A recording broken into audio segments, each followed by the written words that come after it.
दोस्तों हुसैनी अकाडमी में आपका स्वागत है। आज मैं आपके सामने एक नावल डिस्कस करने के लिए आया हूँ, the portrait of the artist as a young man. 5 से 6 मिनट में आपको कई पॉइंट दूंगा, बहुत इंपॉर्टेंट पॉइंट, ठीक है।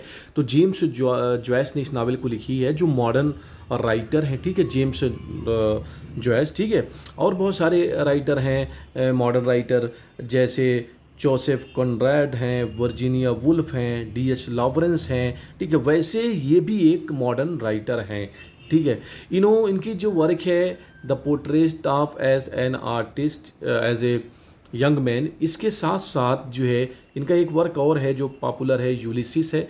ये जो पहला वर्क मैंने बताया, the portrait of the artist as a young man, 1916 में लिखा गया और ये 1922 में जो है पब्लिश हुई है। तो ये दो वर्क माइंड में आपको रखना है। दूसरी चीज़ जो आपको मेंटेन रखनी है, आप देख सकते हैं कि इसका जो मेन प्रोटोगोनिस्ट है वो स्टीवन डेडलस है, मेन प्रोटोगोनिस्ट है। ये ऐसा कैरेक्टर है जिसके साइकोलॉजिकल और मोरल डेवलपमेंट में ही पूरी कहानी जो है घूमती नज़र आती है। तीसरा पॉइंट जो आपको है, इसका जो जानरा है, वो जानरा इसको कहते हैं एक पर्टिकुलर टाइप की नावल, बिल्डिंग्स रोमन, जिसको कमिंग ऑफ एज नावल भी कहते हैं, जिसमें मेन जो कैरेक्टर होता है, जो मेन कैरेक्टर होता है, उसके intellectual, emotional, psychological, moral development के बारे में स्टोरी डिस्कस करता है। यानी स्टोरी पूरी होती है, डिपेंड होती है उस पर कि एक कैरेक्टर का मोरल डेवलपमेंट, कॉन्शियसनेस किस तरीके से शेप हो रहा है, साइकोलॉजिकल ग्रोथ कैसे हो रहा है, वो स्टोरीज और एक्सपीरियंसेस के थ्रू होती है, ठीक है। तो बहुत सारे आपको देखने को मिलेंगे जो बिल्डिंग्स रोमन वर्क हैं। उसमें से आपने ग्रेट एक्सपेक्टेशन, आप जानते ही हैं, चार्ल्स डिकेंस की, वो भी कमिंग ऑफ एज नावल है। डेविड कॉपर फील्ड, जो कि 1850 में जो लिखी गई, वो भी जो है बिल्डिंग्स रोमन वर्क है, ठीक है। आप जानते हैं किम जो रुडयार्ड किपलिंग ने लिखी थी, हाँ, वो भी जो है कमिंग ऑफ एज नावल है, जिसमें प्रोटोगोनिस्ट की साइकोलॉजिकल, मोरल डेवलपमेंट और इंटेलेक्चुअल ग्रोथ, उसकी जो डेवलपमेंट है, उसकी लाइफ की स्टोरी को डिस्कस किया जाता है और नैरेट किया जाता है, ठीक है। उसके अलावा आप आइए, जो पब्लिकेशन हिस्ट्री है उसको भी देख लेते हैं। तो पब्लिकेशन हिस्ट्री आपको देखने को मिलेगी। द ईगोइस्ट एक मैगजीन थी, उसमें जो है फ्रॉम 1914 टू 1915, 1914 से लेकर 1915 में जो है तकरीबन ये पब्लिश हुई, सीरीज़ में पब्लिश हुई। बाद में फाइनली जो कंप्लीट बुक हुए 1916 में, जो कि मैंने यहाँ पर डिस्कस कर दिया है।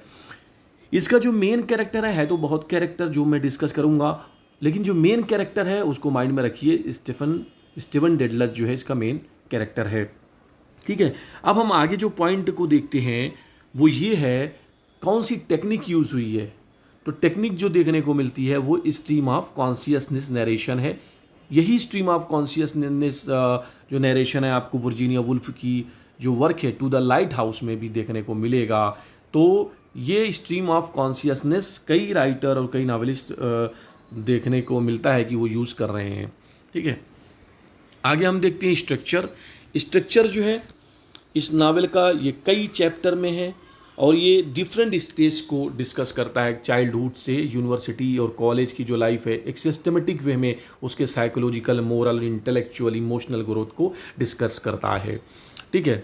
थीम्स जो इस वर्क के हैं, जो इस नावल की जो थीम्स हैं वो आप देख सकते हैं। इंडिविजुअलिटी एंड सोशल एक्सपेक्टेशन में जो कॉन्फ्लिक्ट है, सोशल एक्सपेक्टेशन क्या होती है, इंडिविजुअल एक्सपेक्टेशन क्या होती है, इंडिविजुअल विश क्या होती है, self journey to self discovery, self identity, self assertion, ठीक है, ये आपको देखने को मिलेगा, ठीक है। कहीं ना कहीं जो आर्टिस्टिक फ्रीडम है, इंडिविजुअल फ्रीडम और रिलीजन, इसमें भी कॉन्फ्लिक्ट आपको देखने को मिलेगा, ठीक है। ये सब मेन कैरेक्टर, मेन जो कैरेक्टरिस्टिक है, मेन थीम, आपको ये सारी चीज़ें हैं जो मैंने आपको डिस्कस की। इसकी लैंग्वेज हम देखते हैं। लैंग्वेज जो है सिंबॉलिक है और एक्सपेरिमेंटल ये लैंग्वेज है इसकी, ठीक है।